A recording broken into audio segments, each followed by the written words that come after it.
은혜가 되는 것 같습니다. 요나서 마지막입니다. 벌써 8번 시간을 통해서 요나서라는 작은 성경책 한 권을 다 마무리하게 되었습니다.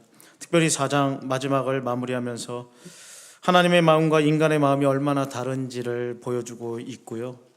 특별히 하나님께서 그 간격을 어떻게 메워가시는지를 보여주는 말씀이다라고 생각되어집니다. 니느웨 성의 회개는 구약 성경에서 가장 놀라운 부흥의 순간 중 하나였을 것입니다. 한 도시 전체가 하나님 앞에 겸손히 엎드렸고 악한 길에서 돌이켰다라고 성경은 말합니다. 그러나 더욱 놀라운 것은 이 위대한 영적 각성의 순간에 하나님의 선지자인 이 요나라는 사람이 보인 반응이었습니다. 요나는 기뻐하기는커녕 심히 분노했다라고 성경은 말합니다. 여호와여, 내가 고국에 있을 때에 이러하겠다 말씀하시지 아니하였나이까.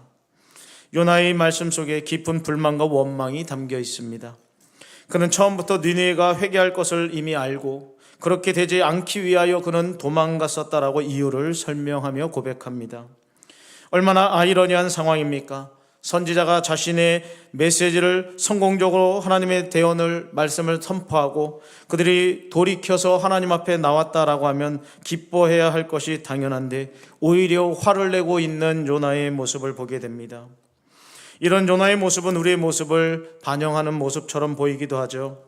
우리는 종종 하나님의 은혜가 우리가 원하지 않는 사람에게 베풀어질 때 불편한 마음이 들 때가 있습니다. 때로는 내가 원수처럼 생각하는 그 사람, 내가 싫어하는 사람들, 또 우리와 다른 배경을 가진 사람들, 좀 잘 와닿지 않으면 더 쉽게 얘기할까요? 일본이 잘 된다고 할 때, 사돈이 땅을 살 때, 어이구,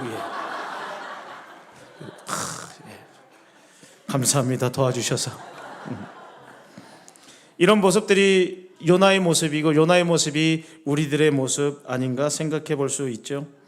그러나 이 이야기에서 가장 주목해야 될 것은 요나의 이런 반응도 아니고, 저는 오늘 우리가 하나님이 요나를 대하는 태도를 좀 본받았으면 좋겠다라는 생각이 들어요. 그래서 요나가 선지자가 어떻게 이럴 수 있어 저럴 수 있어 이런 상황을 다 뛰어넘어서 하나님이 그런 요나를 어떻게 사랑하시고 요나에게 어떻게 긍휼을 베풀어 주시고 요나를 다시금 사명자로 어떻게 부르시는지 오늘 말씀을 통하여서 확인할 수 있기를 주님의 이름으로 축복을 드립니다. 우리 하나님은 어떤 모습입니까? 4절에 보면 요나에게 질문을 던지죠. 네가 성내는 것이 옳으냐? 이것은 책망이나 질책하는 것이 아닙니다. 요나의 마음을 이해하고 또 그를 가르치려고 하는 교육적인 질문이란 말입니다. 이것이 바로 우리가 섬기는 하나님의 모습입니다. 우리가 잘못된 생각과 감정에 사로잡혀 살아갈 때 하나님은 즉각적인 심판보다는 또 책망보다는 너 정말 그렇게 하는 게 옳아? 정말 그렇게 하는 게 옳으니? 라고 질문하게 하고 생각하게 하신다라는 것입니다. 그래서 때리고 책망하기보단 대신 인내하시면서 우리의 마음을 점차적으로 변화시켜가는 우리 하나님, 마치 자녀를 가르치는 부모의 마음으로 우리를 대하시는 그 하나님의 마음이 우리에게 깊이 깨달아질 수 있기를 바랍니다. 오늘 말씀을 통해 우리는 하나님의 이러한 인내와 사랑을 보게 될 것입니다. 동시에 우리 안에 있는 요나와 같은 모습을 발견하고 하나님의 마음을 더 깊이 이해하는, 그래서 우리가 사람과 사람의 마음만 이해해줘도 누군가가 나를 이해해줘서 나의 마음을 아는구나 라는 것에 큰 위로받고 힘을 얻는데, 우리가 만약 하나님의 마음을 헤아리고 이해한다면 하나님은 얼마나 기뻐하실까? 그래서 하나님의 마음이 있는 곳에 우리의 마음이 거하고 하나님이 기뻐하시는 일을 우리도 행하는, 그래서 하나님과 또 하나님이 가지고 있는 마음과 생각들과 우리가 가지고 있는 마음과 생각이 조금은 그 간격이 좁혀질 수 있기를 바랍니다. 먼저 오늘 말씀에 보면 하나님께서는 요나를 위해 박농쿨을 준비하셨다, 예비하셨다 성경은 기록합니다. 여호와 하나님이 박농쿨을 예비하사 요나를 가리게 하셨으니 라고 말씀합니다. 참 요나서를 보면서 하나님은 참 바쁘셨겠다라는 생각이 들어요. 정말 이 요나라는 선지자가 잘못된 길로 갔을 때 물고기도 예비하시고 성경을 쭉 보면 예비하사 오늘은 박농쿨도 예비하시고 또 벌레도 예비하시고 하나님은 참 바쁘게 일하시는구나. 누구를 위해서 이렇게 일하시는 거예요? 요나 한 사람 변화시키려고. 요나 한 사람의 마음을 돌이키고 요나라는 한 선지자가 하나님의 마음을 조금이라도 알았으면 좋겠다라는 심정으로 하나님은 계속 예비하사 계속 쉬지 않고 일하시는 하나님. 참 하나님은 정말 인내가 많으시고 긍휼이 많으시고 사랑이 많으시다라는 생각이 저절로 들 정도입니다. 정말 만약에 저였다면, 때로는 우리였다면 한두 번 얘기해서 알아듣지 못하면 차라리 말을 안 해버리고 그냥 모르는 척하고 말아버리는 것이 보통 사람들의 모습인데 하나님은 그렇게 하지 않습니다. 분노한 채로 성 밖에 앉아있는 요나를 향해 하나님은 세심한 배려하는 모습이 보여집니다. 뜨거운 중동의 태양 아래서 이 박넝쿨이 그의 머리를 가리워줬다. 얼마나 시원했겠습니까? 그래서 요나는 이 박넝쿨로 인해 크게 기뻐했다라고 성경은 말하고 있습니다. 그러나 하나님의 계획은 여기서 끝나지 않았죠. 다음날 새벽 하나님께서는 벌레를 보내어 박넝쿨을 갉아먹게 하십니다. 이어서 뜨거운 동풍을 불게 하십니다. 순식간에 요나의 기쁨은 분노로 바뀌게 되었습니다. 그는 이전보다 더 큰 분노에 사로잡혀서 뭐라고 말합니까? 죽는 것이 사는 것보다 낫다라고 말할 정도였습니다. 이런 일련의 사건들을 통해서 하나님께서는 요나의 마음속에 있는 심각한 문제를 들춰내시죠. 그것은 바로 자기중심적인 세계관을 말씀하고 있습니다. 요나는 자신의 편안함을 위해 주어진 박넝쿨의 죽음에도 극도로 분노하는 그 모습. 그런데 니느웨에 12만 명 이상이 되는 니느웨 사람들의 생명이 죽어가는 것에는 전혀 관심을 보이지 않았던 요나의 모습. 오늘날 우리의 모습과도 닮아 있지는 않습니까? 우리는 종종 하나님의 나라의 큰 그림을 보지 못한 채 작은 편안함과 이익에 집착할 때가 있습니다. 교회에 주차자리 하나를 두고 불편하다며 서로 싸우기도 합니다. 또한 서로가 서로의 자리를 양보하지 않는 모습을 보게 됩니다. 저는 아직까지 그래 본 적이 없어서 그러는데요. 우리 교회에도 다 각자 자리가 있어요, 보니까는. 근데 누가 그 자리에 앉으면 어떻게 해요? 은혜 받으려고 하나 보다. 그래서, 그래, 축복해주고, 그러면 좋은데. 야, 비켜. 이게 모르고 앉았을 거 아니에요. 이름표가 써 있는 것도 아니고. 물론 성경책이 놓여 있긴 하지만 그러면 되겠어요? 네. 오늘도 또 식당에서 간절히 저한테 부탁을 하더라고요. 제발 4명씩 채워서 앉게 해주세요, 목사님. 반찬이 다 세팅이 돼 있잖아요. 근데 2명이 앉으셔가지고 그 반찬 해놓은 걸 다 이렇게 다는 안 드시겠지만 이렇게 젓가락으로 만지작거리면은 다음 사람이 못 먹잖아요. 지저분하잖아요. 그래서 목사님 제발 4명씩 앉도록 좀 광고 좀 해주세요. 그래서 제가 뭐라 그럴게요? 광고해도 아마 못 알아들으실걸요? 여러분 식당에 올라가셔서 제발 4명씩 채워서 앉아주시기를 간곡히 부탁을 드립니다. 그게 아무것도 아닌 것 같지만요, 배려예요. 배려고. 사실은 저도 목사지만 목사님들이 더 그런 말은 안 듣는 것 같아요. 4명이서 앉는 게 사실은 다 기분 좋은 사람이랑 앉게 되겠습니까? 앉다 보면 친하지 않은 사람이랑 앉게 될 수도 있잖아요. 그럴 때 어떤 태도를 가지면 돼요? 오늘 태도가 인생을 바꾼다고 그랬잖아요. 이분과 오늘 교제하라고 그러는가 보다. 이분과 좀 대화하고 이분이 어떻게 사는지 좀 얘기 좀 들어보자. 좀 제발 좀 살려주세요. 여기 물 좀 갖다 주든지. 네?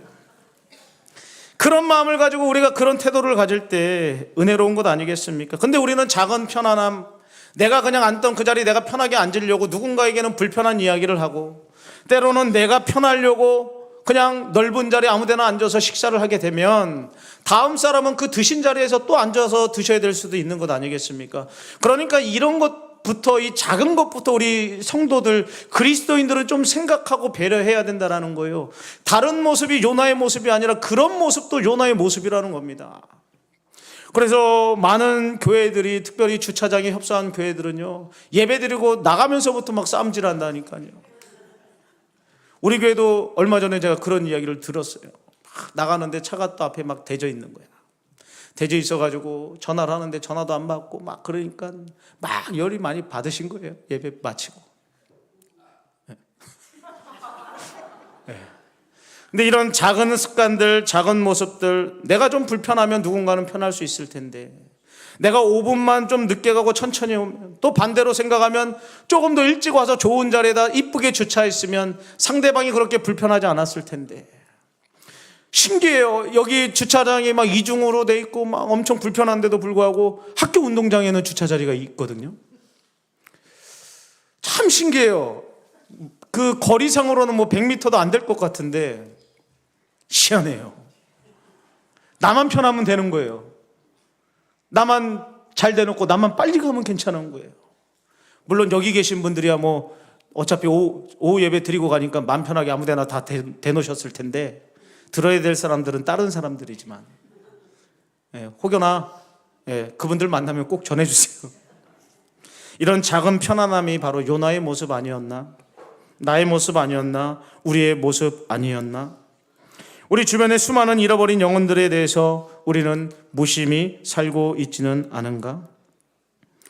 저는 요즘 이렇게 가끔 길을 지나다 보면 이런저런 생각을 하게 됩니다. 최근에는 이제 또 평화광장을 이렇게 걸으면서 이곳에 와서 전도를 한번 해야 될 텐데, 근데 옆에서 그런 얘기를 해요. 우리 교회랑 먼데 괜찮겠냐고. 뭘든지 말든지 뭔 상관이냐고. 난 이곳에서도 우리 교회에서 복음 전파하는 일이 있었으면 좋겠다. 그런 생각을 좀 가져봤습니다. 그래서 우리가 이렇게 전도하고 그 죽어가는 영혼들에게 하나님을 알리는 그 일을 이단만 할 것이 아니라 우리도 좀 해야 되지 않겠나, 이런저런 생각을 해보게 됩니다. 여러분들은 어떻습니까? 죽어가는 영혼들 바라보면서 마음 아픔이 느껴지십니까? 오늘도 저 불구덩이 속으로 가는 저 어리석은 백성들, 아니 어쩌면 불쌍한 저분들, 그분들을 향해 궁혈한 마음이 있습니까? 아니면 그냥 나만 예수님 잘 믿고 천국 가서 하나님이랑 기쁘게 살아야지 라는 생각만 가지고 삽니까? 하나님께서는 박농쿨이라는 작은 사건을 통해서 우리의 왜곡된 가치관을 드러내고 있습니다. 우리는 아닌 것 같지만 정말 그렇게 살아가는 것 같아요.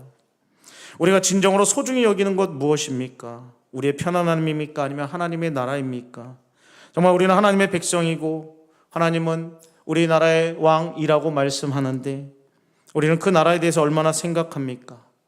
우리의 체면이 중요합니까? 아니면 영혼의 구원이 중요합니까? 더 나아가 이 사건은 우리에게 얼마나 일시적인 것들에 집착하고 있는지를 보여주고 있습니다. 요나의 이 박넝쿨은요, 하룻밤 사이에 났다가 하룻밤 사이에 말라서 없어진 이 박넝쿨.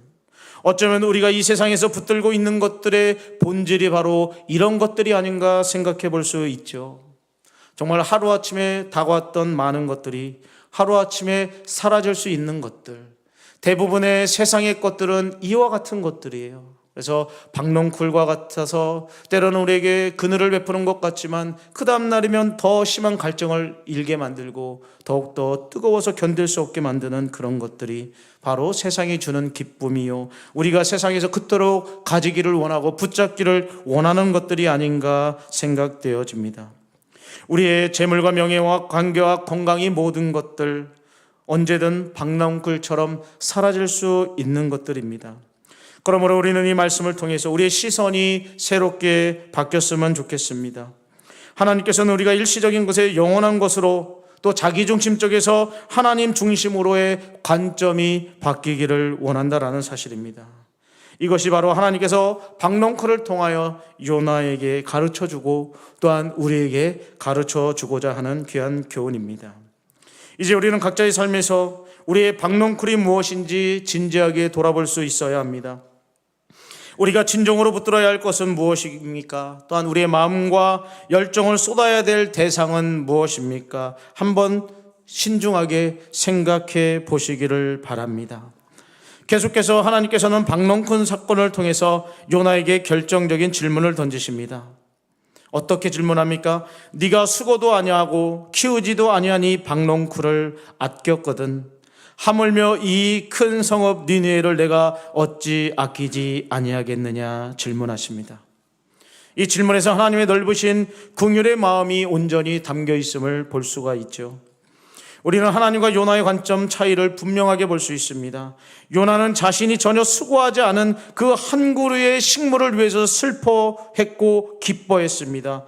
반면 하나님께서는 당신이 창조하시고 또한 생명을 불어넣으시고 오랫동안 돌보셨던 12만 명 이상이 되는 영혼들을 주님은 바라보고 계셨다라는 사실입니다. 이는 단순한 숫자의 차이가 아니라 생명을 바라보는 근본적인 관점의 차이라고 말씀드리고 싶습니다. 니느웨에는 좌우를 분별하지 못하는 자가 12만여 명이요 가축도 많았다라고 성경은 기록하죠. 그들의 죄악이 크고 악명 높은 도시였을지라도 하나님께서는 그들 한 사람 한 사람을 귀하게 여기셨단 말입니다. 이러한 하나님의 긍휼은 오늘날 우리의 선교적 사명과 직결됩니다. 우리는 종종 특정 민족이나 국가 혹은 특정 계층의 사람들을 우리의 선교적 시야에서 아예 제외시키는 경우들과 또한 그런 유혹을 보게 됩니다. 여러분이 생각하는 해외 선교 어떻습니까? 어떤 곳에 선교해야 돼요? 보통 가난하고 힘든 곳에만 선교해야 된다고 생각합니다. 그리고 보통 후진국 애들만 선교가 필요하다고 생각합니다. 저희 동기 목사님 중에 한 분은 독일에서 지금 선교를 하고 있습니다. 어제 온 편지를 보니까 자살 시도했던 한 영혼을 살려내셨더라고요. 그래서 그 집에 방문해서 자살 시도한 그분을 살려내시고 다시금 말씀과 기도로 회복시키는 그런 과정 중에 있다고 기도 부탁을 하는 편지를 받게 되었습니다. 여러분, 독일에도 죽어가는 영혼이 있을까요, 없을까요? 있습니다. 캄보디아에도 있을까요, 없을까요? 필리핀에도 있을까요, 없을까요? 영국에도 있을까요, 없을까요? 미국에도 있을까요, 없을까요? 그런데 우리는 해외 선교하면 어디만 생각해요? 남미, 좀 후진국만 생각하는 것 같아요. 그런데 하나님은요, 캄보디아에 있는 영혼들이나 유럽에서 잘 먹고 잘 사는 영혼들이나 예수님 안 믿으면 다 선교가 필요한 것인 줄 우리는 그렇게 받아들여야 된다는 거예요.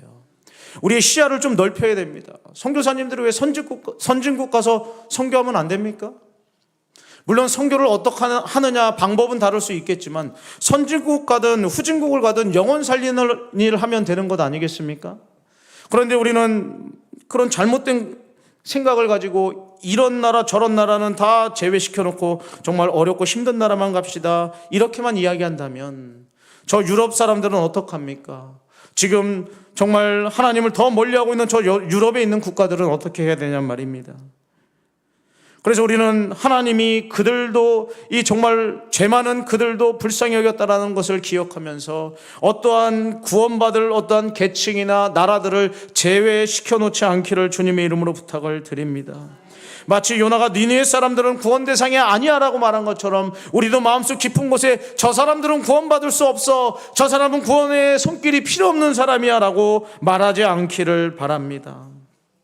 하나님께서는 모든 민족과 언어와 백성과 나라들을 향하여 크신 구원의 계획을 가지고 있는 줄 믿습니다.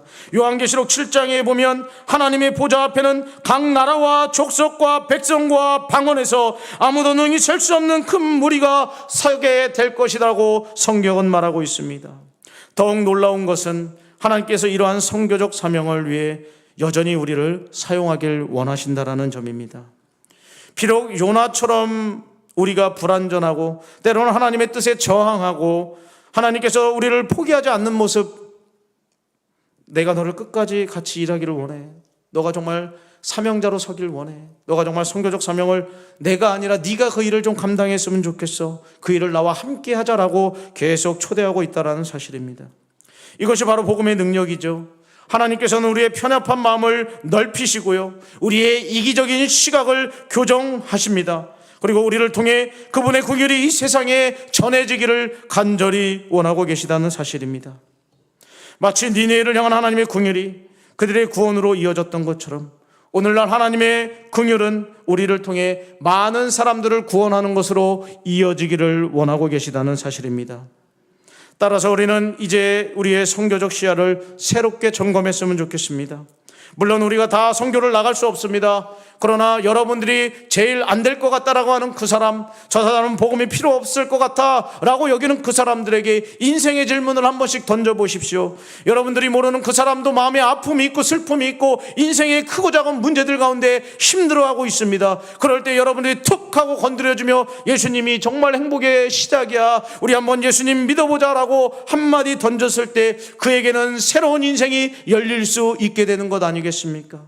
그래서 우리가 될 사람 안 된 사람 구별하지 마시고 정말 가까이 있는 사람들부터 배제하지 마시고 정말 내 남편 정말 어떻게 해도 안 될 것 같은 그 사람을 향해 복음의 메시지를 전하고 하나님의 또 선교의 대상으로 삼고 복음 전해야 될 대상으로 삼아서 더욱더 우리의 선교적 시야가 넓어질 수 있기를 주님의 이름으로 축복을 드립니다.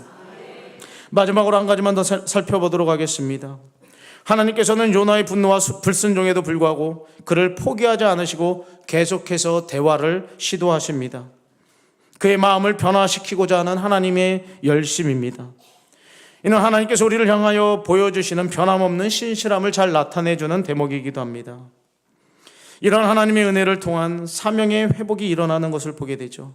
특별히 먼저 주목해야 될 것은요, 하나님께서 요나와의 대화를 포기하지 않는다는 사실, 즉 요나가 분노에 가득 차 있을 때도 하나님은 계속 말을 거십니다. 요나야, 왜 성내냐? 성내는 게 옳으냐? 라고 질문하며 박넝쿨 사건을 통해 교훈을 주시고 계속 하나님의 마음에 대하여, 니니에 대한 하나님의 마음을 계속 설명합니다. 여러분, 하나님이 이렇게 피조물에게 설명할 필요가 있을까요? 내가 정말 그 백성을 이렇게 사랑한다라고 요나에게 굳이 이렇게 설명할 필요가 있었겠냐는 것입니다. 그러나 하나님은 그렇게 하지 않았습니다. 계속 끊임없이 요나와 소통하셨습니다. 이는 우리가 실패하고 넘어질 때에도 하나님께서는 우리를 포기하지 않는다는 교훈을 줍니다. 여러분들이 넘어져 있는 그 자리에서도 하나님은 계속 말씀을 통하여서, 설교를 통하여서, 어떠한 사건 사고를 통하여서 계속 여러분들에게 하나님의 마음을 알려주고 하나님의 음성으로 계속 말을 걸어오고 계시다는 사실 잊지 않기를 주님의 이름으로 축복을 드립니다. 하나님이 계속 말 걸어온다는 것은 하나님이 우리를 계속 회복시키기를 원하고 우리에게 세임 주기를 원하고 원래 자리로, 사명자의 자리로 다시금 돌려놓기를 원하시는 하나님의 마음이 있다는 것이죠. 두 번째로 하나님께서는 요나의 잘못된 관점을 교정하시고요, 또 그를 점진적으로 그 일들을 하게끔 하게 도와주신다는 거죠. 하나님께서는 즉각적인 심판이나 책망이 아니라 박농쿨이라는 구체적인 경험을 통해 요나 스스로가 깨우칠 수 있도록 도와주고 있습니다. 이는 하나님께서 우리의 성장과 회복을 얼마나 세심하게 다루고 있는지를 생각해 보게 하는 대목이기도 하죠. 우리의 신앙생활에 있어서도 이러한 점진적인 회복의 과정이 매우 중요합니다. 때로는 우리가 즉각적인 변화나 극적인 회심을 기대합니다. 네, 그렇습니다. 한번 예수님 믿을 때 확 바뀔 수 있는 사람이 있었으면 좋겠다라고 생각도 되어지고, 또 그렇게 일정 부분 변화되는 사람들도 있습니다. 그러나 하나님은요, 보통은 그렇게 일하지 않습니다. 어제보다 오늘 조금 나아지게 하셔요. 그래서 작년보다 올해가 좀 나아지셨고요, 또 올해보다는 내년 조금 더 나아지도록 하나님께서 인도하실 것입니다. 그냥 받으세요. 하나님은 계속 여러분들을 점진적으로 성장시키고 점진적으로 여러분들을 변화시켜 나아갈 것입니다. 그래서 우리에게 소망이 있는 것 아니겠습니까? 오늘의 모습만 보고 뭔가 결론 내진다면 그냥 그렇고 그런 사람으로 끝날 수 있겠지만, 하나님은 요나를 점진적으로 계속 회복시켜가면서 더욱더 어제보다, 또한 내일이 더욱더 비전 있는 사람으로 빚어가고 있는 이 모습, 하나님의 놀라운 지혜와 하나님의 일꾼을 만드시는 귀한 방법임을 보게 되죠. 또한 하나님께서는 요나를 다시 사명자의 자리로 결국은 불러내십니다. 비록 요나가 처음에는 사명을 거부하고 도망갔지만 하나님께서는 끝까지 요나를 추격하셔서 요나를 통해 니느웨의 말씀을 전하게 하셨고, 또한 그를 원래의 자리로 되돌려 놓기를 원하시고 있습니다. 하나님께서는 우리의 실패에도 불구하고 여전히 우리를 그분의 사역에 사용하기를 원하신다라는 사실입니다. 세상은 어떻습니까? 쓸모없으면 버리면 그만입니다. 필요 없으면 그만두라고 하면 그만이에요. 그러나 하나님은 그렇지 않습니다. 우리를 정말 인격적으로 대해 주시는 거, 이게 인격 아니고 뭐가 인격이겠어요? 부족해도 가르쳐서 쓰시고 부족해도 일꾼 만들어서 쓰시는 하나님, 그 하나님 아버지가 우리를 불러주셨고 우리를 일꾼 삼아 주실 줄 믿습니다. 그래서 하나님이 여러분들을 정말 주저앉은 그 자리에서 회복의 자리를 넘어 사명의 자리로 우리를 다시금 일으켜 세워줄 줄 저는 확신합니다. 그것 때문에 오늘 우리가 여기 있는 것이고, 또한 우리가 앞으로 더욱더 밝은 모습으로 하나님 앞에 나아가 정말 때로는 부족하지만 당당하게 하나님 앞에 담대히 나갈 수 있는 것 아니겠습니까? 우리도 마찬가지입니다. 때로는 실패나 넘어짐, 오히려 그런 모습 가운데 좌절하고 있을 때가 있는데요, 그 모습 가운데 하나님이 찾아오셔서 더 깊은 은혜의 곳으로 우리를 이끌어 가시고 몰아넣으실 때가 있습니다.